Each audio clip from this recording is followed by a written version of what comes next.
তবে আমার আল্লাহকে জিজ্ঞাসা করো আমি চলে যাওয়ার পর আমার উম্মতের দায় কে নিবে, আমার উম্মতের রশি কে ধরবে। তখন আল্লাহ জিবরাইলকে বলেছেন, ও জিবরাইল আমার নবীকে বলে দেন আপনার উম্মতের দায়িত্ব স্বয়ং আমি আল্লাহ নিয়েছি। আল্লাহ রসুল বলেন আমি রসুলের জন্য তোমরা উসিলা তালাশ করো, উসিলা করো। কি করো? উসিলা করো। বলতেছে ইয়া রাসূলুল্লাহ উসিলা কি? আল্লাহ রসুল সাল্লাল্লাহু আলাইহি ওয়াসাল্লাম বলেন আল্লাহ আমাকে সর্বপ্রথম হাশরের মাঠে রওজা মোবারক থেকে উঠাবেন। সুবহানাল্লাহ। হাশরের মাঠ স্থির থাকবে, সেখানে কেউ থাকবে না। আল্লাহ ফেরেশতাদেরকে পাঠাবেন, পাঠানোর পরে আল্লাহ রসুলকে রওজা মোবারক থেকে উঠানো হবে।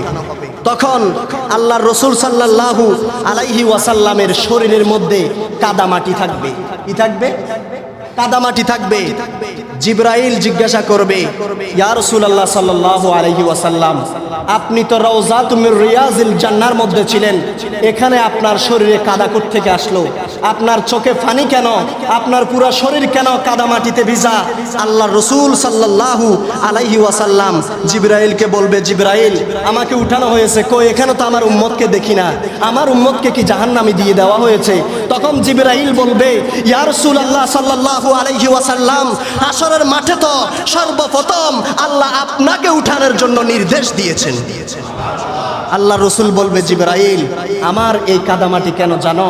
আমি দুনিয়াতে 63 বছর উম্মতের জন্য, যেদিন আমি আমার মায়ের রেহেম থেকে দুনিয়াতে তশরিফ আনলাম সেদিন আমি সেজদায় পড়ে বললাম রব্বি হাবলি ইয়া উম্মতি। ওই দিন থেকে 63 বছর আমি দুনিয়াতে কাটিয়ে দিয়েছি। জিবরাইল যখন আমি ওফাত করব, ওফাত বরণ হয়েছে, তখন আল্লাহ আমার কাছে জিবরাইলকে পাঠাইলেন, বললেন আজরাইলকে পাঠাইলেন। আজরাইল এসে আমাকে বলতেছে ইয়া রাসূলুল্লাহ ইয়া হাবিবাল্লাহ আপনাকে আল্লাহ দুইটা কথা বলেছেন, এক হলো আপনি কি আল্লাহর কাছে চলে যাবেন না আপনি আপনার উম্মতের কাছে থেকে যাবেন?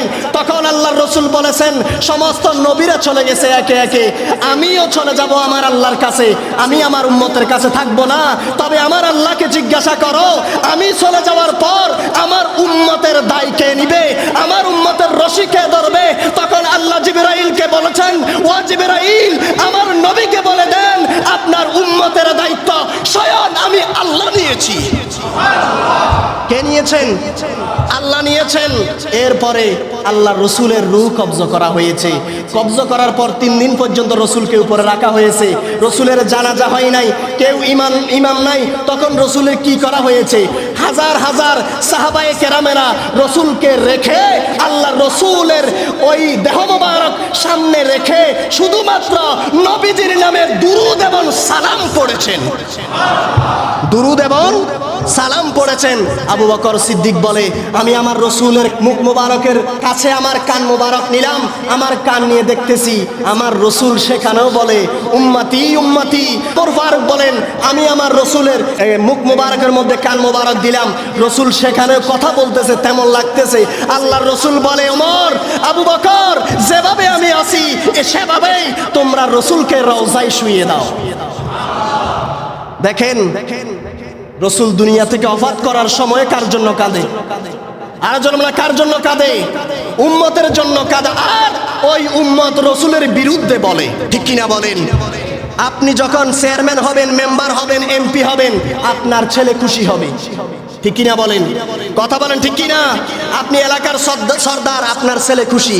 আপনি এলাকার মেম্বার, আপনার ছেলে খুশি। আপনি এলাকার মেম্বার চেয়ারম্যান যাই বলেন হয়েছেন, আপনার ছেলে খুশি হয়। যেই ছেলে খুশি হয় না বুঝতে হবে ওই ছেলের জন্মের মধ্যে সমস্যা, ঠিক কিনা বলেন না? কারণ বাবার উন্নতি দেখে ছেলে সহ্য করতে পারে না। এটা কি বালার সুসন্তান না কুসন্তান? আর ধরবো না কি সন্তান? কুসন্তান। ঠিক তদরূপ ভাবে রাসূল সাল্লাল্লাহু আলাইহি ওয়াসাল্লামকে পেয়ে উম্মত খুশি হবে না, হবে কে? ঠিক কিনা বলেন? খুশি হবে কে?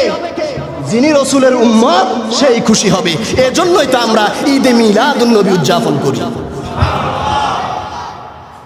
এটা আমাদের জন্য সুসংবাদ, খুশির সংবাদ, ঠিক কিনা বলেন? কারণ রাসূল আল্লাহ বলেছেন কুল বিফাদলিল্লাহি ওয়া বিরাহমাতিহি ফাবিযালিকা ফালিয়াফরাহু হুয়া খায়রুম মিম্মা ইয়াজমাউন।